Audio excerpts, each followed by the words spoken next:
right now with Joe. Joe has a beyond magnificent story to tell. We're here with Joe, Marcy, and Scotty is our supreme rapper. A rapper. You want to lead off, Scotty, a little rap, so make sure? All right, let's go. Good. Breathing in that good ass prana, I give it to you like the Dalai Lama. Living life like there is no drama. Pull up on you in an electric Honda. Roll with them like I'm in Rwanda, in my roots, where there's plenty, where the growth is plenty. Walking through the halls of the Vimenti. Going there with my gang all with me. Your gang go, is that me? No. well, going there with the gang is with me. Staying alert like a moving century.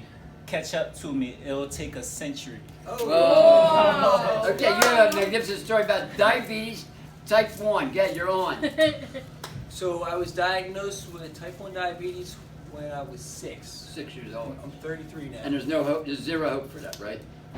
Basically, it's autoimmune disease. Autoimmune. Right? So It's actually the pancreas. that's basically what they mean when they say we don't know what causes it. Well, I know It's what causes autoimmune. it. Page 1, actually Neil Bernard wrote about it.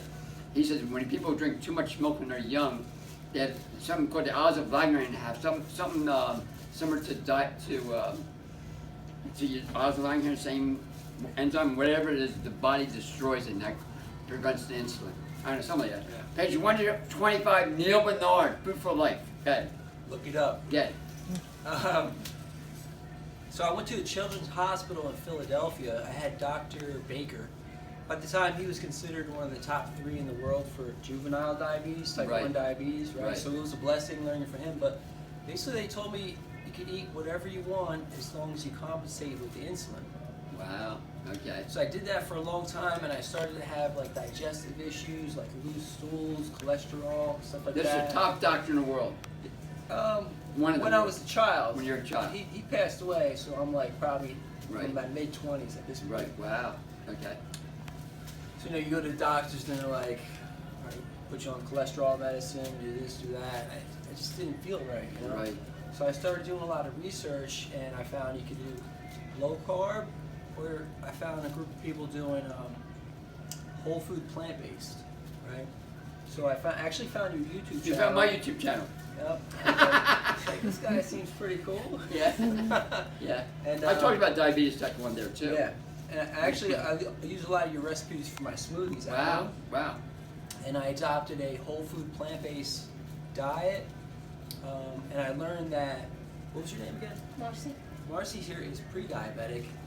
And what people with pre-diabetes and type 2 diabetes have is sort of like what I had too. It's called insulin resistance. Right. Right? You're familiar Right. with insulin What it resistance. is, I told Marcy, she has to become a vegan, number 1, because when you eat meat, chicken, fish, dairy, eggs, That's me. the fat coats the cell and That's insulin cannot me. get in. Right. It's not an insulin factor, it's too much fat factor. Right. Page 129, 80, 10, 10. Yeah. Yeah. Yeah, so insulin resistance, I like the story like, so you consume the food, right? And the glucose can get stored in the muscle or the liver, right? And that gets stored if you need some energy later, it can be released and you can use that. The problem with the standard American diet is it's high fat. So too much fat in your system, it gets shoved into that muscle and that liver tissue. So when you eat a meal, the glucose cannot get taken into the cell and it gets stuck in the bloodstream. Yeah, it's And called what happens? uptake, transport, and deliver. Right. And your blood sugar goes That's up, right. That's right. So if you go adopt a diet like Arnold and I have, Right. and you come see Scotty who makes some banging smoothies, Boom, boom, boom. Man smoothies. you naturally, the plant foods naturally have low fat, Right. right? And then once you start exercising and getting all that fat out of your system, your body can use its insulin and you're no longer insulin resistant. Wow. So what happened? So your insulin went down. So 90%? I actually went on a retreat for 3 days. Right. And I was eating about 300 carbs a day, like typical American diet. And then I went whole food plant-based. Right. Started exercising and stuff. And I was already exercising before, but Right. within a day or two, I saw my digestive issues go away. Right. And and I was eating probably like 600-700 calories at that point of Day? whole food plant-based That's not enough though. calories. Calories, you need at least 50. I'm sorry, carbs. Carbs, okay. I don't know. Yeah. Carbs. My mistake. So I pretty much like doubled or tripled my carb intake, watching the fat, and my insulin levels went down. I didn't need as much insulin. I probably take about a third of the amount of insulin now. Awesome. Great. Oh.